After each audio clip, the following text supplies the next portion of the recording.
Dalton, I saw you week one at the other studio, and now we're in the X Factor final. Yes. Wow, describe how you're feeling for me in 3 words. Go. 3 words: euphoric, afraid, excited. What are you afraid of? I think it's a lot on the line, and it's a competition, yes, but the part that's hard, I guess, is it's when I performed the first time for X Factor, I auditioned here, and it was half the venue. Now I come back for the final at the whole venue, man. It's like thousands of people, so I don't want to mess up. I've got to talk to you about your opponents, sorry. How are you feeling about being up against those two? Because you must be pretty close to Anthony now. Yeah, I don't feel like I'm up against any of them, though. I've never felt like I'm up against any of the contestants, because I think when I watched it, I used to think the same. When you watch it, you're like, oh man, imagine how they must be at each. But now it's no.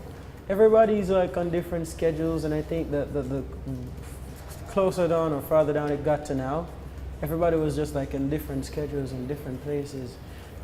So it's not competitive at all, the environment. It's more so of we're trying to not have nothing to do so we could chill out, And then Anthony, like me and the boys are close because we were in Ibiza in Spain together, and yeah, we're just pretty close. But it is a lot of pressure, You don't want to be the one messing up on the night,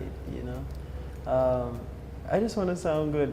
Well, you've got a very good chance at that. Yeah. You went to Ibiza with the boys, you said that. Obviously, Yeah. Louis was there. Yeah. Not only have you met one member of One Direction, you've met two. Yeah. Did you ever think before that would happen? Hell no. Nobody could ever tell me that I'd be, 1, auditioning for the X Factor and getting 4 yeses, 2, getting through the treacherous 6-year challenge, and 3, going to Spain. It's crazy. Things like that make me get goosebumps. But it was awesome. I had a one-on-one talk with both of them, and they're pretty supportive. Like, obviously, Louis is like a big brother that just wants you to score all the goals, But I think it's. I could go on and on and on and on. Yeah. He's a big football fan, talking about scoring goals. Big Doncaster fan. Yeah. Has he managed to persuade you to go and see any football with him? He invited me to a game a couple weeks back. But at the time I was sick, so I decided to stay home and rest up so I could perform. Listen, it was that way. He goes like, man. So the boys went, but I decided not to. It's a long way. Yeah. So Brendan was obviously voted off the show at the weekend, and he said how much Louis meant to him. Yeah. You mentioned he's a big brother. Why is he so special, and how has he made this show different this year? I feel, people, I don't know if people get it, he's paid big bucks to be here. We know that. That's a part of success. You work hard, you get to kick your feet up for big bucks because you earned it. But it's more than that for him, Louis is at the house way too much. He doesn't need to be. He doesn't have to be there. And Louis is there for 12, sometimes 11 hours. Too long sometimes. Like, Louis, it's all right. You don't have to be here. We're good. You know what I'm saying? If I'm doing an interview and if you were close, he'd be knocking on the window asking me if I was good, That's Louis. He's a person first. Like, he wants us to win. Like, he's in it for us. He wants us to do our best, And it makes such a difference that he's been through exactly the same as you. Yeah, he's been here, done it, and has success in a way where it's organic, And so he's humbled by that, and you don't get that way without wisdom, And he knows we were pretty good together. He's pretty creative, though. Have you got an impression of Louis for me? Can you do his accent? Come here, lad. Bring it in for a cuddle, yeah? That's Louis. Cuddle. It's his thing. So if I put on Twitter, cuddle, I didn't know that it was his thing, They're like, oh, you're learning from Louis. He's in the cuddle. You've been in the Louis Cuddle Club. That's amazing. Yeah, we give hugs around here. Is he a good hugger? I can imagine he is. Yeah. I'm a better hugger, though. So going on forward from here, if you were to win it, if you weren't to win it, is there a future with Louis? Will he help you out, do you think? I don't like speaking things before I actually do them, but there's a lot of hope for a lot of good things, I say that. Okay. Me and Louis have a long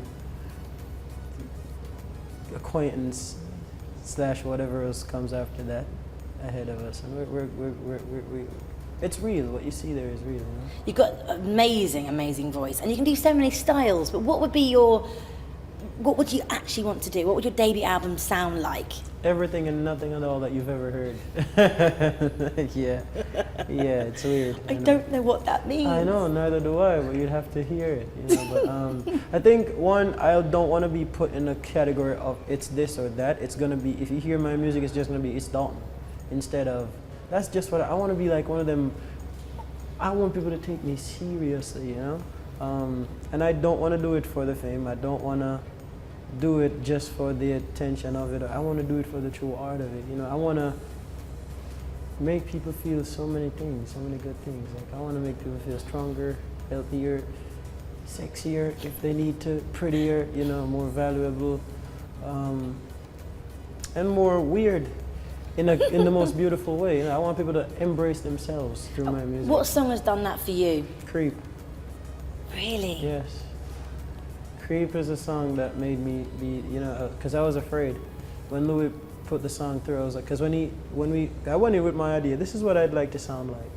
And he played the song, I was like, let's not play any more songs, that's it. You know, because Creep, it's almost as though I wrote it, you know. Feeling like you don't belong somewhere, feeling like you're a weirdo. And I think today, nowadays, people say, you're so weird. Good! When you're weird, it means that you're unlike something they've seen before, which means you're authentically you, and you can only be you, and there's one of those. It's like DNA, you know, so it helped me embrace who I was, you know. That's amazing. Yeah. And finally, how are you going to cope with this newfound, let's not use the word fame, let's say recognition, because you're going to be recognized everywhere, mister. When you put it like that, help. I think, I don't know if I should focus on it or not focus on it. I think yesterday was pretty, was it for me where I went on the X Factor battle bus, and it was so quick that I forgot that my name was plastered on the whole thing. So I'm there sitting down, chilling on my phone, minding my business, my own boring business. And I'm out in there, and then people started looking at the bus and pointing, and then they were seeing me through. I was like, who are they? Oh, me, right. So I think it's flattering. Let me tell you, it's really flattering, but I don't think it would be smart if I made that. It's my job is to do good at singing and performing and being an artist, and then fans or supporters will support it and love it, and then they'll know who I am, and when I see them, I'll give them hugs and say thank you, and then I have to go back to making them want to give me hugs and appreciate me. That's you know? so lovely. And your tassels are amazing. What do they call? Tassels. Tassels. Tassel? They're tassels? So I'm a cowboy. That's what I Cowboy. am. Yeah. Dalton, good luck. I'm Thank so you. excited for you, and I feel like you've grown so much, even from week one Yeah. at the studio in Royal Oak. Honestly, Yeah. you park, wherever it is. You've changed so much. It's amazing. Thank you. Thank you. The stuff in the school at home goal.